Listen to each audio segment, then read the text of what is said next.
हौसले तो बुलंद हैं बिहार और महाराष्ट्र के नतीजों से, अशोक। तो ऐसे में अब यहाँ पर क्या कुछ गठबंधन, अगर समीकरणों को देखें तो क्या कुछ दिख रहे हैं? क्या बिहार की तरह यहाँ पर भी मायावती और ओवैसी साथ आ सकते हैं गठबंधन की अगर राजनीति को समझें? देखिए, दरअसल अभी कुछ दिन पहले उत्तर प्रदेश में जो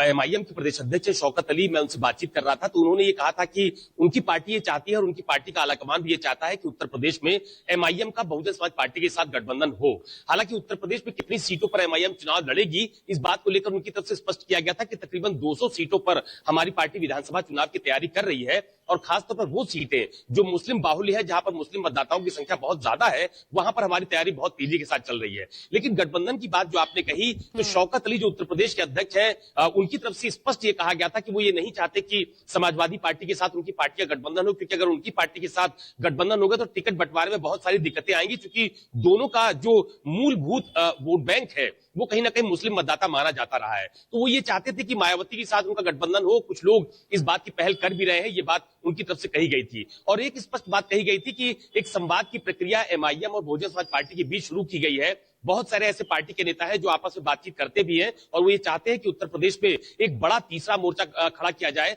और वही तीसरा मोर्चा उत्तर प्रदेश में जो बीजेपी आईयू कहे कि एनडीए है,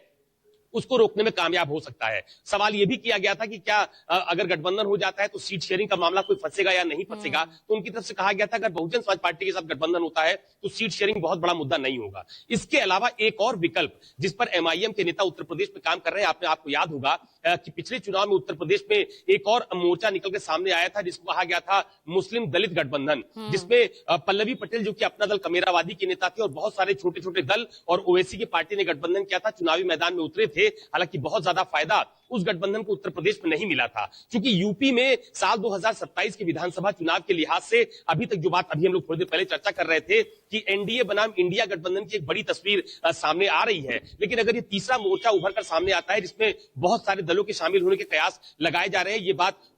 जो पार्टी के अधिकृत सोर्सेस हैं उनकी तरफ से भी कहा जा रहा है कि अगर मायावती के साथ ओवैसी की पार्टी का गठबंधन नहीं हो पाता है तो एक तीसरा मोर्चा खड़ा किया जाएगा उत्तर प्रदेश में, जो विधानसभा का चुनाव पूरी ताकत के साथ लड़ेगा, जिसमें एमआईएम हो सकती है, जिसमें अपना दल कमेरावादी पार्टी हो सकती है, जो पल्लवी पटेल की पार्टी है, अनुप्रिया पटेल की बहन है, वो उत्तर प्रदेश में विधानसभा की एक सीट भी उनके हिस्से में है। इसके अलावा स्वामी प्रसाद मौर्य जो कभी बीजेपी का हिस्सा थे, बाद में समाजवादी पार्टी में शामिल हुए थे, उन्होंने अपनी जनता पार्टी नाम से एक पार्टी का गठन किया। तमाम सारे पिछड़ों के मुद्दों को लेकर उत्तर प्रदेश में एक्टिव भी नजर आ रहे हैं, उनकी पार्टी इसमें शामिल हो सकती है। और ऐसे बहुत सारे छोटे छोटे दल जिनका अपने अपने इलाके में थोड़ा बहुत जनाधार है, वो इन सबको एकजुट किया जाएगा और उसके आधार पर ये चुनाव लड़ा जाएगा। ये एक तीसरे विकल्प के तौर पर भी उत्तर प्रदेश में प्रयोग की रणनीति तैयार की जा रही है। लेकिन यूपी में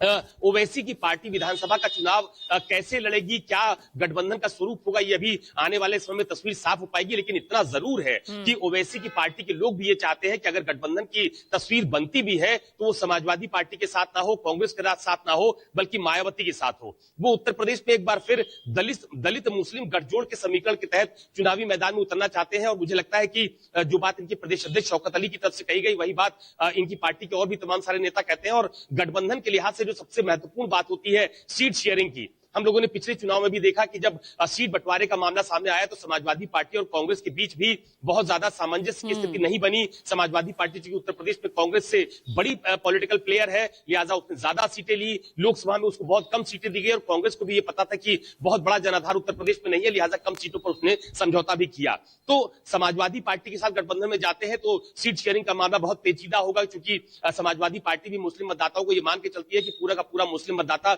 समाजवादी पार्टी के साथ रहता है। ओवैसी की पार्टी खास तौर पर उन सीटों पर फोकस कर रही है जहां पर मुस्लिम मतदाताओं की संख्या बहुत ज्यादा है, जो बात मैंने पहले आपको बताई।